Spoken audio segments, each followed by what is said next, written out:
Radio DEM presenta Economía de las Ideas por Rodrigo Soto.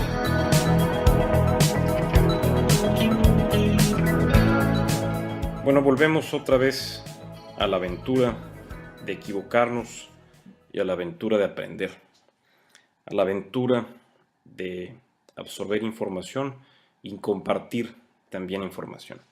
Es decir, hablamos que inherente al error, a la iteración, está también ligado nuestro aprendizaje.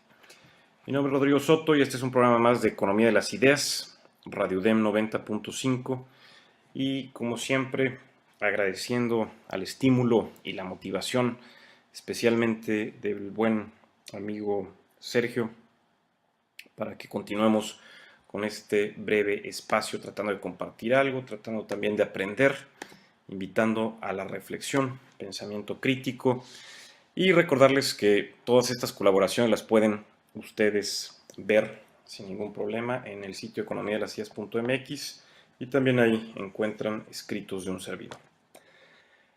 Bueno, entrando en tema,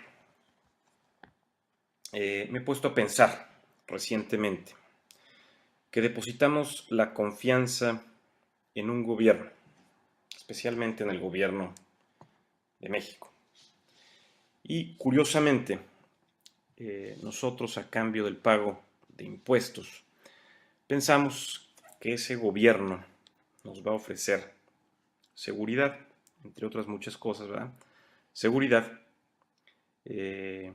sobre todo al derecho a nuestra propiedad, el tener una propiedad, una casa, y que mientras estemos al margen, siempre cumpliendo, con el pago de los impuestos correspondientes, como es el predial, seguramente el gobierno nos va a garantizar el derecho de propiedad, cosa que a veces la ley dificulta, sobre todo cuando uno renta un bien inmueble, como el caso de un servidor que también se encuentra con ciertos pillos en el vaivén de las transacciones económicas.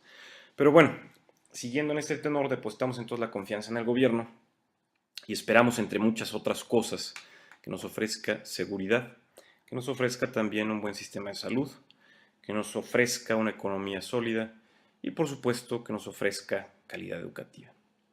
Sin embargo, también es común que cualquiera de los ciudadanos se ponga a pensar que en este marco, en este sentido, la seguridad dista mucho de lo que podemos pensar que un gobierno debe ofrecer. Pues vemos cómo los individuos, los ciudadanos, han tenido que tomar las riendas en este asunto, el control, con esto de las autodefensas y ahora con las guardias o policías rurales, para poder garantizar esa seguridad. En materia de salud, también vemos una decadencia en lo que es el sistema social, que nos lo oferta el Estado, en donde hay carencia de medicamentos, en donde también se trafica con los propios medicamentos. En materia de economía, con estas reformas en donde se aprieta a la clase media, en donde no se amplía la base fiscal, pues seguimos pagando impuestos los mismos, mientras que otros siguen sin hacerlo.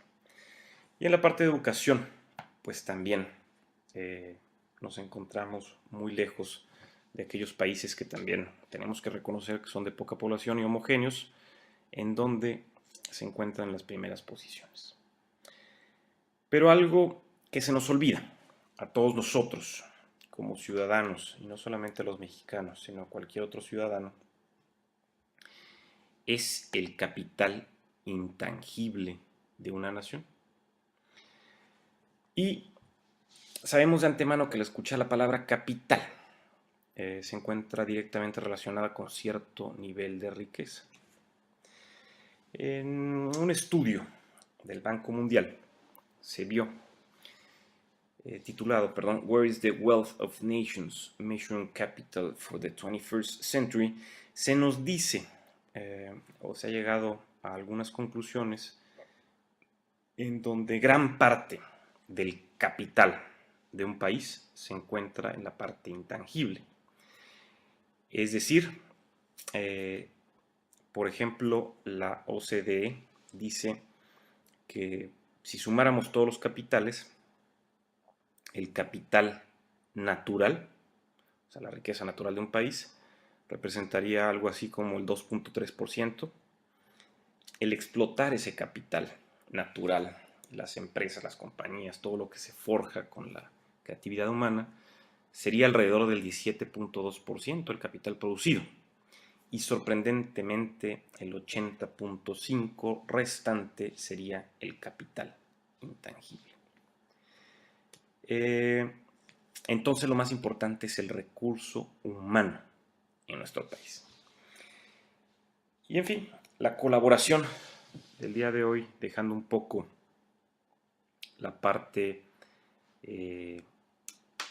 científica como tal y aludiendo un poco a la parte filosófica, que también es muy importante, considero que debemos trabajar en lo que es la filosofía de pensamiento de todos nosotros los mexicanos. Y algo que a mí siempre me ha parecido como un gran filósofo, alguien que partió el concepto de filosofía, dividió la filosofía entre una época antes y después de él, en donde aceleró nuestra tasa de procesamiento neuronal, donde estimuló nuestras conexiones neuronales en el cerebro, es Nietzsche, Friedrich Nietzsche. Y en este tenor me gustaría compartir una descripción de lo que podemos encontrar dentro de su libro Así hablaba Zaratustra. Y bueno, dice así: cierto día, el maestro Zaratustra se encontraba descansando a la sombra de una higuera, refugiándose del picante calor del astro rey. Estando así, tomó un amplio respiro y se sumió en un profundo sueño para meditar sobre el cosmos a su alrededor. De pronto, una serpiente se acercó y sigilosamente se postró cerca del cuello del gran maestro y le picó, inyectándole su veneno. Derivado de lo anterior, Zaratustra se despertó con un grito, situación que hizo a que la serpiente lo mirara a los ojos y le reconociera de inmediato, por lo que intentó marcharse de forma torpe y veloz, a lo que Zaratustra replicó: no te vayas, pues todavía no has recibido mi agradecimiento. Gracias a tu picadura me he despertado, pues tengo un largo camino que recorrer. Escuchando esto, la serpiente contestó: tu camino es corto, pues mi veneno es mortal. Zaratustra sonrió y reclamó: ¿cuándo has visto que un dragón muera por el veneno de una serpiente? Toma tu veneno de vuelta, que no eres tan rica como para regalármelo. Obediente el reptil, se acercó con prontitud al cuello del maestro y, lamiéndole la herida, tomó el veneno de vuelta para volver a tomar su camino. En este sentido, bueno, a lo que nos referimos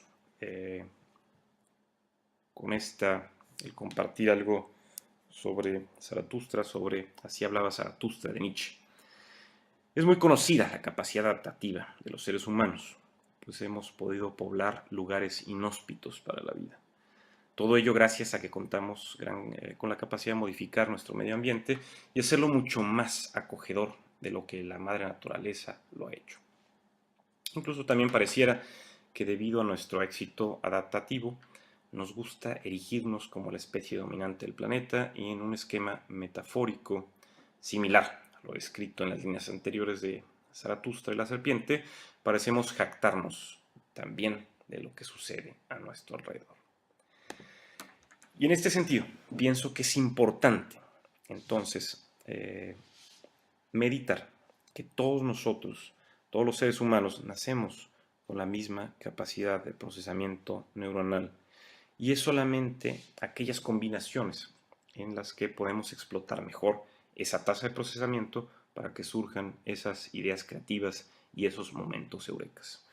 Entonces, es necesario, pienso, eliminar esa mentalidad a veces un poco derrotista, conformista y apática de la mente de todos nosotros los mexicanos y tomar cartas en el asunto haciendo algo y no esperando a que el propio gobierno, como decimos, depositamos toda la confianza en él y él será el garante único, entonces, entre muchas otras cosas, de la seguridad, de la salud, de la educación y del progreso de la economía.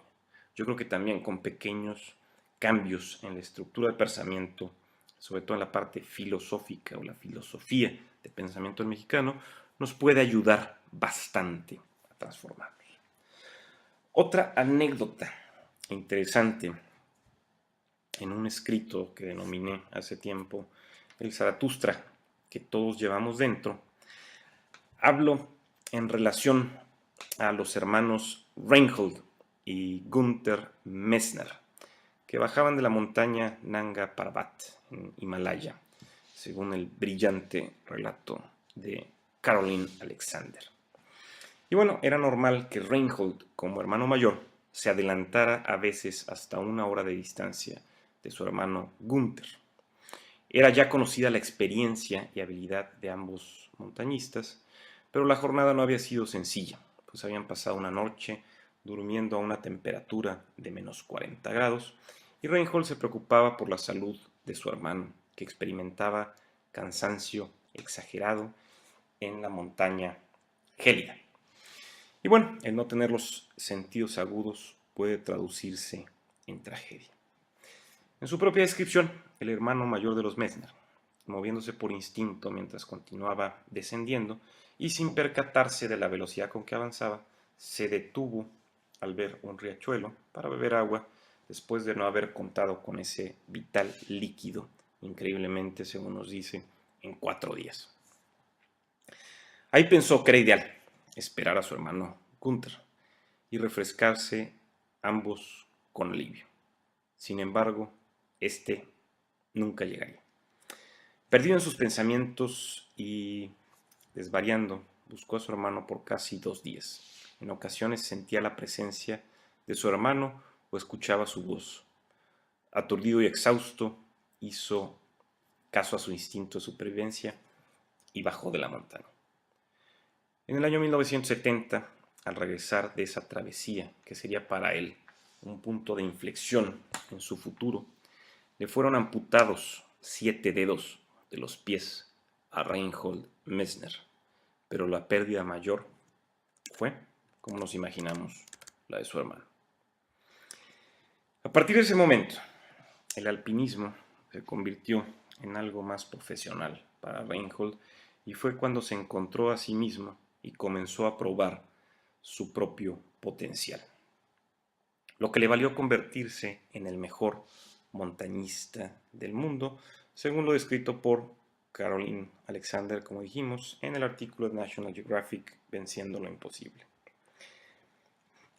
Algunos de los logros de este gran alpinista podemos mencionar: primer ascenso en solitario en Nanga Parbat a 8.000 metros de altura, primer ascenso en solitario al Monte Everest, primer ascenso sin oxígeno al Monte Everest, primer ascenso consecutivo a 2 picos de 8.000 metros de altura, el Gasherbrum 1 y 2, primer ascenso al estilo alpino al K2 a 8.611 metros de altura, y así un sinfín de logros.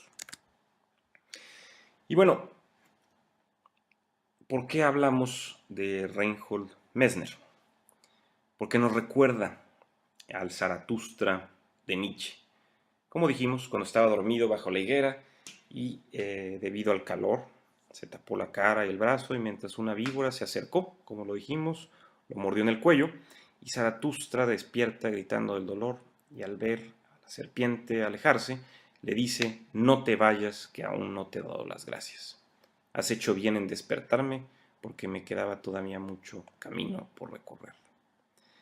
Y bueno, como dijimos, la víbora le contesta: poco podrás andar ya, pues mi veneno es mortal.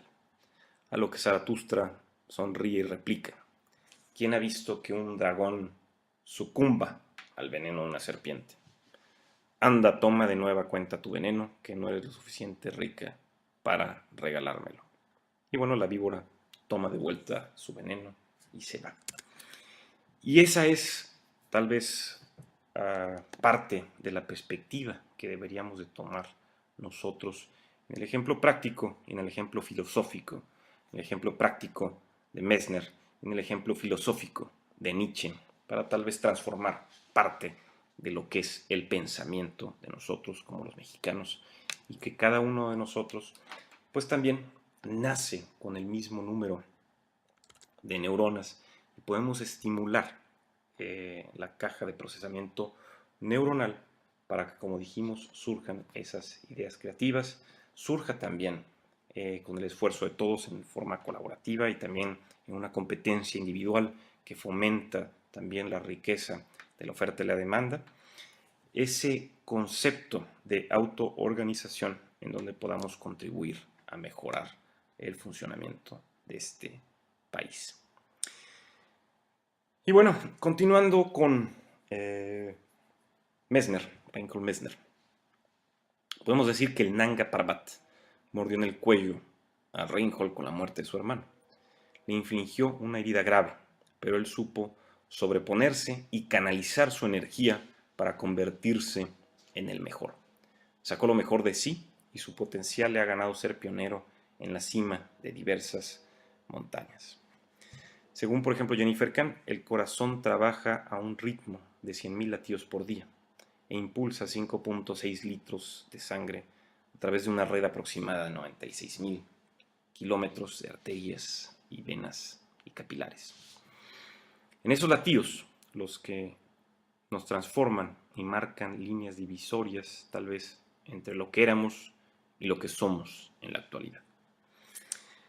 En su libro The Murder of the Impossible, Reinhold, descrito por Alexander, con sus logros y llevado a su potencial máximo, asesinó y echó por tierra todas las nociones tradicionales de lo que construye lo imposible. Incluso algunos expertos señalan que las expediciones de Reinhold muestran estadísticamente que tenía un 99.9% de probabilidades de morir. Pero gracias a su potencial físico y su capacidad para tomar las mejores decisiones en situaciones extremas, ha logrado, como vemos, burlar la muerte. Además, él mismo señala que cada obstáculo que se presenta en su vida es un sinónimo de motivación en su persona. Y similar a lo sucedido con Nietzsche, en quien se atribuye la sífilis, la causa de su locura, otros críticos señalan que este experimento montañista ha sufrido pérdida de neuronas debido a su constante exposición a las alturas y la falta de oxígeno en esos lugares, y que es por esto último que mantiene su espíritu temerario y aventurero siempre al borde del peligro. Lo cierto es que, como lo comenta Caroline Alexander, Reinhold cuenta con un metabolismo diferente y altamente eficiente para soportar todas las pruebas a las que se ha sometido. Como ejemplo, al escalar el Everest sin oxígeno, en palabras de Messner, era comparable a ir a la luna sin oxígeno, algo que parecía humanamente imposible. Y al final del día, Reinhold Messner nos dice: yo hago esto porque soy mi propia patria y mi bandera es mi pañuelo. Aquí se sintetiza el pensamiento de Messner. El subir y escalar lo hace para sí mismo y no para un país en particular. Tal vez caminar sobre la montaña y enfrentar los peligros que ésta representa nos permite comprender lo frágil que es la vida, a pesar de sentirnos la especie dominante. Y al momento de llegar a la cima, vemos que la montaña pactó una tregua con nosotros y nos permitió vivir. En ese momento de soledad, también nos encontramos con nuestro y verdadero yo y podemos esbozar una sonrisa de éxito que esperamos sea consciente y con buenas conexiones sinápticas y no un reflejo de nuestra falta de oxígeno en la sangre y sinónimo de locura. Otro punto importante, continuando con esto de la filosofía y acercándonos un poco al gran maestro Friedrich Nietzsche, hay otro escrito interesante titulado de un servidor, Abrazando mi corcel comprendí la palabra solidaridad. Y bueno, entrando en el desarrollo, hablamos de que mientras caminaba por la piazza Carlo Alberto, sentía miradas furtivas sobre su persona y el incesante murmullo de la gente cuando pasaba a su lado.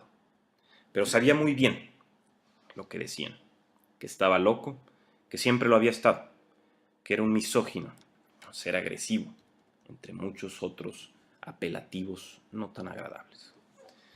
Pero realmente no lo desconcentraba de sus meditaciones. Y para evitar las miradas y las críticas, Friedrich Nietzsche se sumergía en sus pensamientos filosóficos.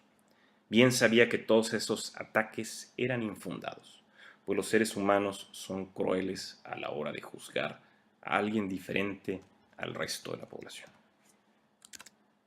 De pronto, un relinchido llamó su atención y giró su rostro para observar en detalle. La esencia era clara. Un jinete estaba jalando la embocadura del caballo al tiempo que levantaba su fuete para castigar al animal por su presunta rebeldía. Nietzsche se echó a correr y llegó al lugar y jaló con fuerza al jinete para apartarlo y posteriormente poner sus brazos alrededor del cuello del caballo y evitar así que lo siguieran lastimando. Mientras se fundía en el abrazo con el animal, sin que nadie lo oyera, le susurró al oído que perdonara a la raza humana por el injusto castigo que había recibido. La multitud curiosa pensaba que ese era precisamente el acto de un loco, de alguien que había perdido todo sentido de la cordura. Pero una vez más, Nietzsche no mostró interés en discutir algo que no entenderían. Lo que había hecho era simplemente un acto más allá del bien y del mal. Y bueno, Friedrich pensaba que la grandeza de abrazar al caballo mostraba su superioridad como individuo, pues se había hecho solidario con el dolor del animal y lo había protegido para que no recibiera un mayor castigo. Sintiéndose incomprendido y solo en la búsqueda de empatía hacia el acto solidario que había concretado, sintió pena por la raza humana y se refugió en el único lugar seguro por el momento, su mente. No tenía caso filosofar más a martillazos. Si los seres humanos aún no poseían la capacidad de digerir sus enseñanzas. Fue así como, a partir de entonces, la locura se apoderó de él y no salió más de ese estado mental hasta su muerte.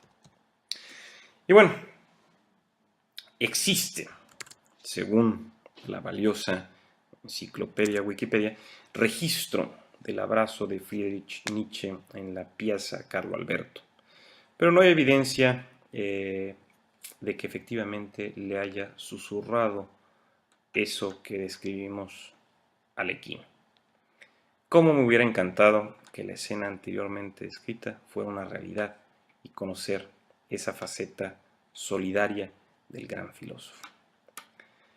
Pero bueno, el punto de el por qué hablar de la parte solidaria, creemos que también dentro del país nos hace falta trabajar en forma como lo hace la Comejenera, como lo hace el Hormiguero, como lo hace el Panal, de forma cooperativa, de forma solidaria y tratando de pensar que nuestros esfuerzos individuales, sumados cada uno de ellos, se traducen en un beneficio mayor que puede ayudar de forma colectiva a todos y cada uno de los que habitamos este país y que a veces se debe buscar un bien mayor, a pesar de que haya daño colateral en el mismo.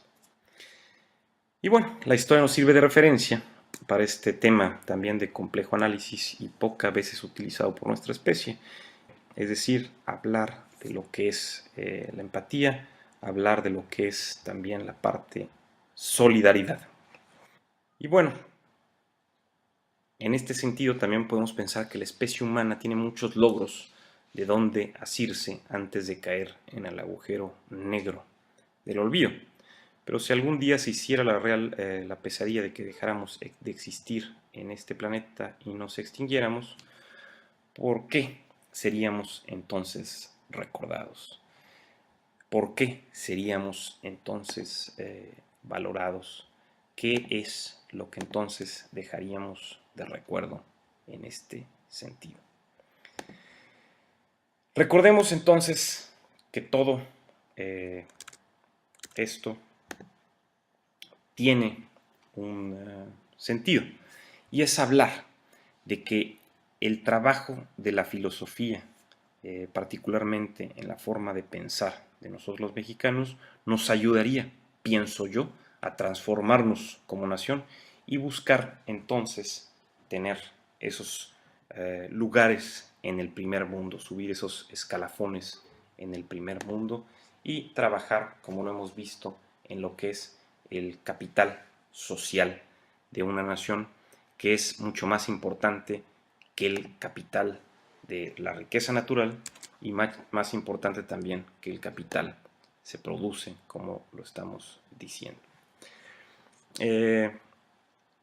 Incluso algunos economistas han dicho que, de acuerdo a análisis de regresión elaborado por economistas del Banco Mundial, se ha podido calcular que el porcentaje de contribución al capital intangible por parte de las instituciones sociales, siendo de 57% y el de la educación de un 36%. Entonces, estamos hablando de la imperiosa necesidad de trabajar, entonces, en un modelo diferente que potencie al país, y yo creo que algo en donde podríamos empezar es en transformar la filosofía de este país, que, como hemos dicho, todos y cada uno de nosotros nacemos con la misma cantidad de neuronas, con la misma posibilidad de procesamiento en la tasa neuronal, pero desgraciadamente a veces el esquema, el ambiente de la economía del país, donde tenemos a la mitad de la población en pobreza, pues no permite tal vez potenciar ese crecimiento, esa necesidad.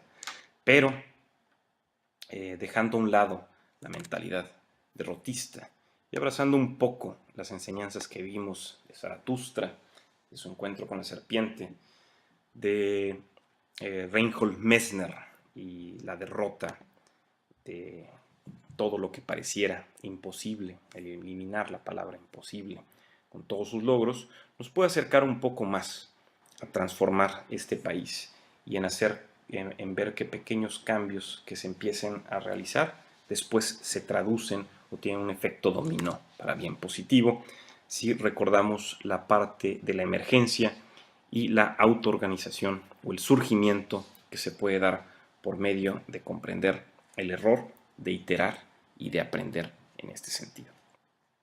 Bueno, se nos acaba el tiempo.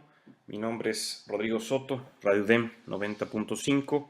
De vuelta otra vez con estas breves colaboraciones, tratando de compartir algo, tratando de aprender algo, con la aventura también de equivocarnos, porque el equivocarse nos ayuda también a reforzar el conocimiento, a aprender y no dudar en que siempre debemos estar en constante intercambio con lo que aprendemos y con lo que absorbemos de información. Les recuerdo también que pueden tener acceso a todas estas colaboraciones en el sitio economiadelasideas.mx y también ver algunos escritos de un servidor.